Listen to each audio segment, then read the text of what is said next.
So, classification societies. Classification societies came around right about the time insurance and Lloyd's of London's was getting up and moving. Okay. Amazingly enough, classification of vessels happened at the same time as all this because of why? What? Those standards, yeah, biggest one. But what was happening in London? Insurance. Oh, who was the big maritime force? Who actually controlled the commerce? Britain. British. Okay, so who was making those standards? British. Britain. Okay. All right. So the coffee house where the insurance was being created or deals were being made, they also sat here and said, we need to figure out what we needed or what we think is seaworthy and what's not seaworthy. Okay. So in that same damn coffee house, everybody sat around and said, these are the standards. This is what we're going to class as good. This is what we're going to class as great. And this is what we're going to class as poor. Okay. So when I talk about it, classification societies at the beginning, all it was is just good for insurance. Okay. If you had a poor seaworthy vessel, which a lot of U.S. flagged vessels were, or excuse me, not U.S. flagged, but colonial vessels were because they were considered inferior to British vessels, your premiums would go up. Okay? But that standard has changed. Okay? So now, when we talk about classification, you're either in class or you're out of class. You're not poor, good, bad, anything like that. It's just in class or out of class. You're either seaworthy and ready to go or not. Okay? Each classification society has their own standards, and they create their own standards as to what is seaworthy and what is not seaworthy. Would this be seaworthy? No. No. It's aground. Is this one seaworthy? Yes. Yeah, it's massive. No. That's not how that works, okay? Just because it looks pretty doesn't necessarily mean that it's seaworthy, okay? Everything on board your vessel is certified, and everything is checked. From the hull, from the machinery, your engines, from your pumps, from your winches, from your cranes, whether they're storage cranes or they're actual cargo cranes, to freaking your equipment up in the bridge, okay? All of it is classed and certified. And then they come back and they tell you whether it's still seaworthy or if it's still certified or if you need to replace it because it's bad, okay? One of the hardest things that I talk about is the new role of what classification societies have become. Okay, so a classification society back in the day was just good for insurance. These days, classification societies have a much larger role. Okay, we as a nation, or as all of the nations together, have taken and given classification societies some control over regulations. Okay, and the reason why? The Coast Guard, or a lot of port state controls, need that extra help. They need that thoroughness. Okay, and because of the ABS, or because of classification high standards, and their thoroughness, a lot of times, if ABS or your classification society writes it off, saying that it's good, they can take that to the Coast Guard, and they can do one fell swoop, look at the equipment, and say, okay, we're good to go. Okay, but they all work together, right? SOLAS regulations, MARPOL, safety of life at sea, maritime pollution, anything that comes to load lines, all of that gets looked at by ABS too. Okay, so they have to maintain a standard that's at least the regulations, whatever regulations we have into force, but they try to get better standards, or they try to put into force better standards. Okay. All right. So, a couple of different ones. American Bureau of Shipping. Remember on the Jones Act, if you are U.S. flagged, you're U.S. built, you're U.S. classed. Okay? American Bureau of Shipping is ours. Okay? And now I know you guys have talked about this. The Plimsoll mark. Okay? The Plimsoll mark. It is. Oh, it is? Oh. What is that? American Buell. What? Is it American Buell of Shipping? It is American Bureau of Shipping. This is their sign for next to the Plimsoll mark. Okay? So if you're ABS classed, that's what your Plimsoll mark will look like. Okay? Det Norse Veritas. Okay? Det Norse Veritas / Germanischer Lloyd. It was actually two classification societies. They merged together and made DNVGL. Okay. We specialize in a lot of different things. Where DNV, they used to be specifically oil, like they were really good about oil rigs. And so when they brought in Germanischer Lloyds, they brought in that specialty of everything else. Okay. Lloyd's Register. Sounds familiar, right? Oh yeah. Okay. So we have Lloyd's of London, and then we have Lloyd's Register. Yes, sir. So do these classification societies have their own separate standards or regulations for the ships that they have under them, or do they you know what I mean? Do some have greater regulations together, or are they all under the same? So their standards have to be a minimum of what regulations are. So okay. SOLAS is the standard. Okay, so they raise their standards up a little bit higher than that. Okay. Okay. Now, ABS, DNVGL, Lloyd's Register, and Class NK, which is the Japanese class, all of these are actually associated together under the International Association of Classification Societies. Okay. And it's just a bunch of them all getting together and talking about what their standards are and how to improve it and what they do for certifications. And that can be a bad thing, right? Why? That's why I asked that. Why would an association of all the classes? We're talking about regulations and rules and standards. We're not talking about price fixing of an industry to outprice certain companies. Kind of going on that, does ABS have a monopoly over the classification? So if you're U.S. flagged, you have to be U.S. classed. Right. And ABS is the only U.S. classification. Exactly. You can have, actually, there is a kind of a waiver deal. A lot of the rigs out in the Gulf of Mexico are DNV. Okay. Because they have that specialization where ABS does not. Okay. They kind of do, but when you look at it, you're not looking at it as a money-making organization. Okay, you're kind of, and I don't like using this word, but you're looking at it more as a not-for-profit company or not-for-profit organization, because the money that they do get, a lot of times they'll roll it back into making new equipment or getting new technology or hiring better ABS surveyors or dealing with a larger pool of people. So ABS isn't just involved in the United States. If you need an ABS surveyor to go out to, this is another one, to go out to China to inspect a ship, it's way too expensive. So we actually take and have somebody else certified under ABS to check those ships or survey those vessels. Okay. A lot of times it is a company working under the same standards as ABS, but it's not ABS themselves. And it'll say it, like a partner or associated with American Bureau of Shipping. Okay.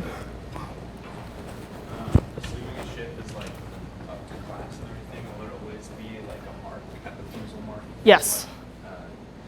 Yes, there will always be a mark next to the Plimsoll mark as to what it is classed.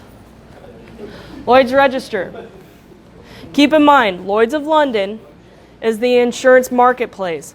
Lloyd's Register is the actual certification society. It's two separate departments, two totally different things, two totally different items. Okay? All right.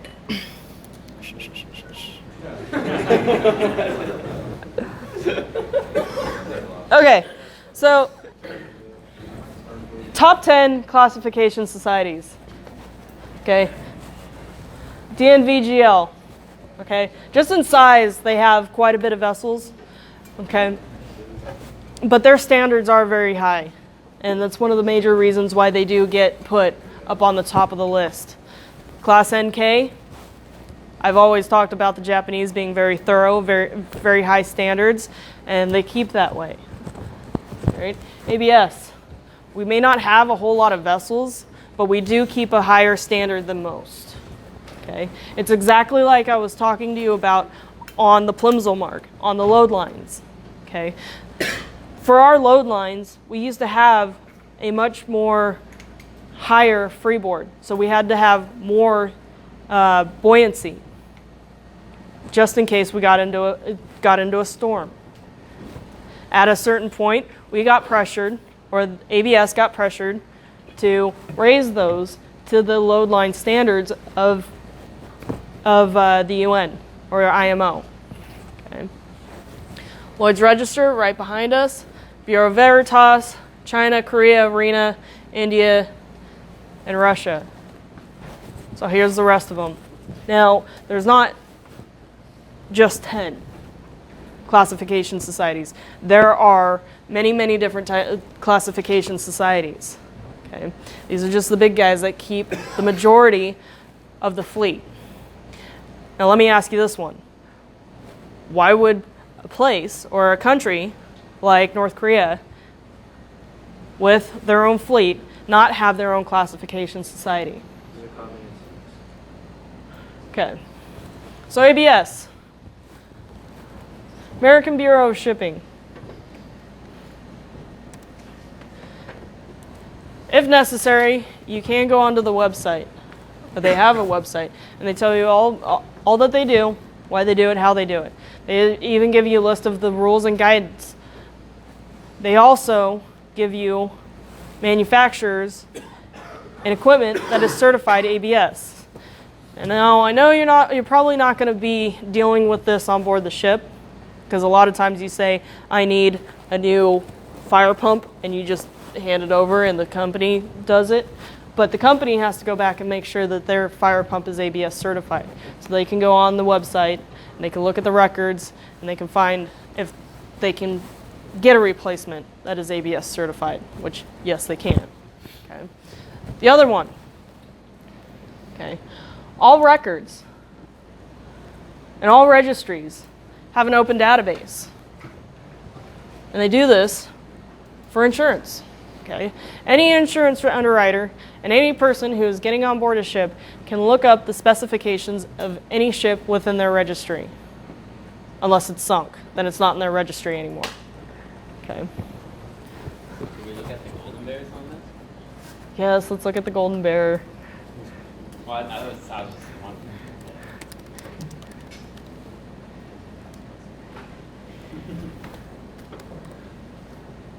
They have changed it since I first opened it up, but the information is still there.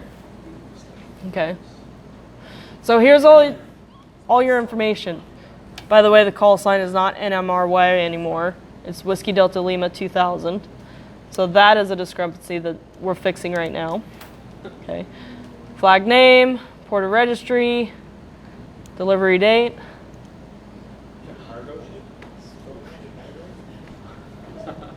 Where are you looking? Special purpose? Solus only has certain categories. They don't have they have a passenger, but we're not classified as passengers. Okay. Okay. So class notes, information, anchor equipment, gross rated tons. And down here, you'll notice that there's different tonnages. So those different tonnages are required for the different canals because of how we get charged for it. Okay, so if we go through the Panama Canal, we get charged for this tonnage. Suez Canal, this tonnage. Okay. So if I wanted to, I can come over here to survey status. I can look at all of the certificates. And I can see if all these certificates are up to date. I can also go over to statutory. Come on. And I can look at all these certificates. Say again? The certifications? Yeah, most of them. Okay. And then open statutory deficiencies. If there's something wrong with the vessel, it gets inputted. And you, and anybody else who looks up this information, can see it. So is this what insurance companies do before they decide they want to make a deal with the boat? They can. Yeah. And it actually helps because then they don't have to send out a surveyor. They still will, though. Oh yeah. Okay. So here's all the information for the Green Cove. Anchoring equipment, tonnage, size. It's 600 feet. What's the tonnage is big? Design deadweight, 22,747. Gross tonnage, 57. Here's the builder.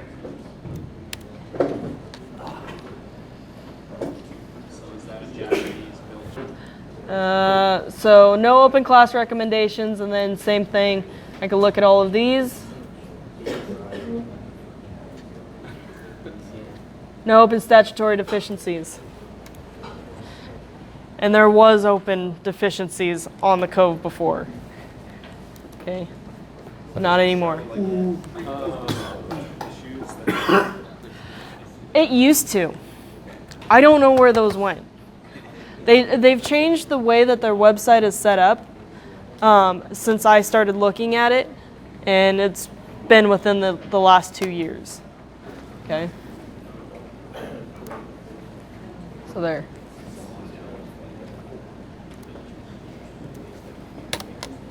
Okay. Any questions about classification societies? Any other questions before we move along? What? Were you asking me about my picture? Yeah, those are pink bands. All right. Maritime regulations. Where's this? I don't have it up on Brightspace yet. Oh, okay. Okay, seafaring has always been one of the world's most dangerous occupations. The unpredictability of the weather and the vast power of the sea itself seemed so great that for centuries it was assumed that little could be done to make shipping safer. No. Gosh. Can't you figure... Haven't you figured this out yet? Every once in a while I have like a quote or something to keep in mind what we're doing and why we're doing it. Okay. So yes. Yeah, no, you'll probably forget it next week. Yes. We were losing ships left and right. This was over centuries. Come on, going out to sea was not the most safe job. And in reality, there were so many people who would just put insurance on a vessel and let it go and hope like hell it sinks. So they just get paid out on the insurance. And it didn't show up. Okay. The winter of 1820, it was a really bad winter for the North Sea. We had 2,000 vessels and 20,000 people perish in the North Sea that winter. And at that point, people started getting really, really antsy. Okay, just imagine this one. Those 20,000 people could have been your grandfather, could have been your great-great-grandfather, could have been your sister, could have been anyone. And they're gone now. All so that somebody can sign their name and stake a claim. Okay? So at that point, we've been pushing and stating that we needed to do something and we needed to create regulations that made shipping safer and find different ways to do this. Okay? So Europe got together. First thing they did, well, the UK did. The UK created a regulation stating that all incidences were registered and investigated. So if you ran aground, they performed an investigation.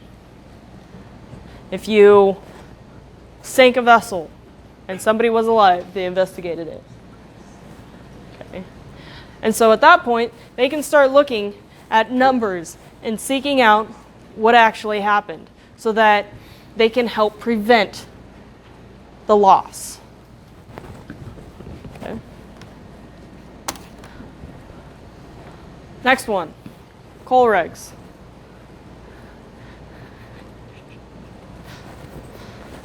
So, collision regulations. You had two sailboats. They went 15 knots. They went 5 knots. It's a bunch of wood. They they collide, and then at that point they separate. You fix the wood, and off you go. Okay.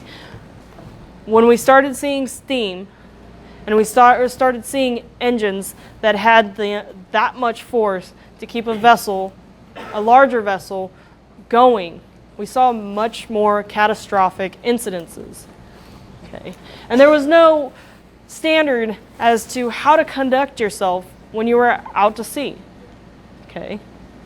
Where sails, if I'm coming up behind you, I'm stealing your wind. Okay. So the vessel in front of me just stopped, and the vessel behind me, or the vessel behind, would just go around. This isn't the case. Okay. So they created those standards of how to conduct themselves, who's the stand-on vessel, who's the give-way vessel, what to do if the vessel is at anchor. Is there any sound signals? Is there any lights? Can we display something that shows where we're going or what our aspect is, or if we are anchored? Okay. And so this came into force. Our favorite, load lines. Okay. So Samuel Plimsoll was looking at a vessel, and he said, you know, if we overload a vessel, it'll sink. So now we have to, or let's figure out a number that will coincide with how much is actually loaded. In reality, this load line, when it first came out, it was just a guesstimate. And the actual amount of tonnage that you can put on a vessel was just on a whim and kind of knowing what was going on.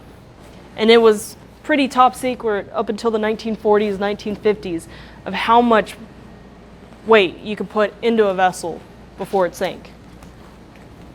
Okay. So he put this on and said, if you exceed this, you're unseaworthy. These standards have changed over the years. Yes, the United States was very much more seaworthiness, or wanted more of a load, or less of a load, more safety. And once they started looking at the numbers, the actual stability calculations that they made, they found out that you can reduce the amount of load line, or you can reduce the amount of freeboard.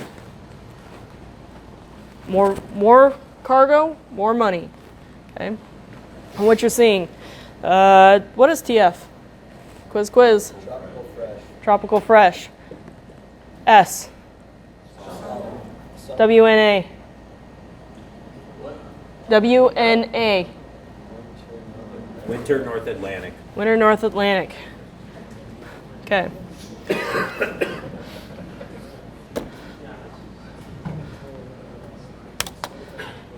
This is where they're at. Okay. So these areas have been set as to the spots for your summer line, your tropical zone, your tropical fresh, your winter North Atlantic. What times a year? Okay. And you have to fall within these areas. What's up? Oh, we're gonna get in the tropical zone. Yes. What if you're going from like Brazil to the East Coast? Do you have to load for, Stability. you have to load for where you're going? Not necessarily. Don't forget your vessel holds ballast and you also hold fuel. So as you transit from one area to the next, you burn fuel, which you increase your load, or excuse me, you increase your freeboard. So it's all a calculation as to how that's set up. Everybody remember this? How can we forget? What? How can we forget? Yeah, I know. We talk about this one over and over and over and over. Before we even really want to be Captain. Okay. No, we're not watching the Titanic. What happened to the Titanic? Watch it on your own time. Somehow they couldn't share the door together. Sorry. Okay. What happened to the Titanic? Sheer stress on the Hit an back. iceberg. Hit the iceberg. What really happened? Really? Isn't that the term? The sheer stress on the iceberg? That wasn't just the only thing that was wrong with it. What I heard was that it could have been inside. It's like 9/11. Did you have something, Rory? Okay. Okay, so let's talk about the entire thing. The vessel hit an iceberg. Okay. They thought that it was watertight. What was it not? It was not watertight. Therefore, the vessels began to sink. And when people started entering the water, what happened? They began to freeze. They were too cold. Okay. Why were they too cold? It was cold as shit. They were in that north. Winter. Yeah, They didn't have their gummy suits. were they in the Well, they weren't required to have Gumby suits for every person. But life jackets, they didn't have enough life jackets for everybody. They didn't have enough lifeboats for everybody. So that therefore, when they started discharging the passengers or abandoning ship, most of the people ended up in the water and not where they were supposed to be, in the lifeboats. Okay, so one, let's talk about water tightness. Okay, that's a big one. So if they had a better watertight system, the vessel may have been afloat. If they had enough lifeboats, more people may have survived, right? So that's the whole investigation as to what happened, what can we do to prevent this issue ever happening again. Okay, so we roll out what regulation? You guys are talking about it in marine survival.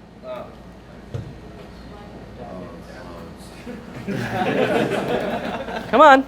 Solus. SOLAS, safety of life at sea. So this was the first one, the first regulation that got rolled out, and it went over how many lifeboats you're supposed to have, how many life jackets you're supposed to have. It started talking about watertight integrity. How do you deal with that? Now, the way that SOLAS is set up, it's all your regulations. And it goes through the different categories. So watertight integrity. What is the watertight integrity for a car carrier versus a passenger ship?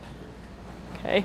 How many lifeboats are required on a car carrier versus a passenger ship? How many life rafts? What is your safety equipment? And actually, something to talk about is container ships. Okay. If you look at the way that the container ships are made, you have underdeck cargo, where you have a hatch on top, and then you put cargo on top, or you put containers on top of the hatch. Right? That's how a container ship keeps their watertight integrity. Each hold is sectioned off with the hatch on top.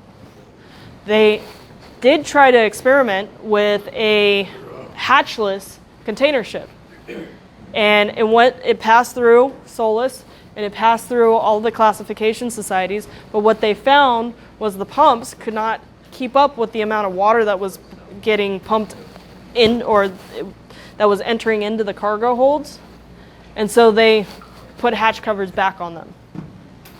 Okay, so that's where you see that standard change to say this is what we want to try, and yes, if we have enough pump space, we can do it, but it's not working, and so we're going to go back to the old standards. Okay. All right. It's a big one. All right. So we're talking about standards. We talked about SOLAS in 1914, 1915. SOLAS came to force. And then what happened? Let's talk about relations in the world from 1950 to 1945. We had a couple of wars. Okay. It was a rough time. We had a couple of wars, and so the whole thought process of safety was more geared toward making sure that our armies were able to get from one place to the next. Okay. So after the war, we all got back together as a group underneath the United Nations and created the Intergovernmental Maritime Consultative Organization. Okay. IMCO changed to International Maritime Organization. Okay, so now the IMO, or the International Maritime Organization, is all of the groups, the seafaring groups or countries, getting together and talking about standards and regulations for our industry, because our industry is international. There's no other way of putting it. Okay. So there's three categories: maritime safety, pollution, and liability and compensation. Okay. The ones that we're going to focus on mostly in this class is going to be maritime safety and prevention of pollution. So we're going to talk about SOLAS. We're going to talk about MARPOL. We're going to talk about UNCLOS. We're going to talk about, oh my God. Okay. I got plenty of them for you. All right. Now here's the thing about IMO, the International Maritime Organization. Same thing with the UN. They have zero jurisdiction. Okay. So they can't say that we're going to uphold this standard for everyone unless you sign on to this and agree that this is what we're going to do. Okay. So IMO gets together, they make a group, and they confer over these standards, such as SOLAS. And they agree these are what we want for regulations, such as we need enough lifeboats on board a ship for everyone to get on board at least one lifeboat. Okay. So they say this is what we want for the standard in SOLAS. And at that point, all the nations have to sign and agree that they're going to adhere to that regulation. Here's the problem. Can we, as the United States, just walk over and sign a regulation and say we're good? Hell no. Why not? Because we need to make sure that those standards are going to be good enough for us and not just good enough for third world countries. Okay, so we want to make sure that they're good enough for us and our standards and not just for a third world country. What other thing that do we have in place that makes us have to do more work? Oh, ABS. They'll figure it out. There you go. Who else? Ratification. Okay, so for us here in the United States, we can't just say that we're going to put a law into force. We actually have to take it through Congress, and we have to have Congress review this information. Well, Congress doesn't just look at the information and say, okay, we're going to sign this. They're going to hire consultants, or they're going to have a group look at this, and they're going to say, is this good enough for what we want and for what we need? Okay, and then at that point, it has to go through the Senate, and it has to go through the House, and then it has to be signed into law by the president himself. Okay, so we can't just sign into it. It takes us some time, which is where the ratification process goes. Okay, so we can sign, subject to ratification, saying that we put it into law. Anybody who has just a standard, what do you call it? Like a communist country, one person, they can just sign it in real quick. Dictatorship, yeah. So are these regulations different than the classification societies? Yes. These are laws. These are the laws. Okay. The classification is just the standards. This is what we want. Okay. They have to be, at minimum, what the law is, plus some if they want. Okay. So ABS doesn't do this. ABS actually sits on IMO conventions.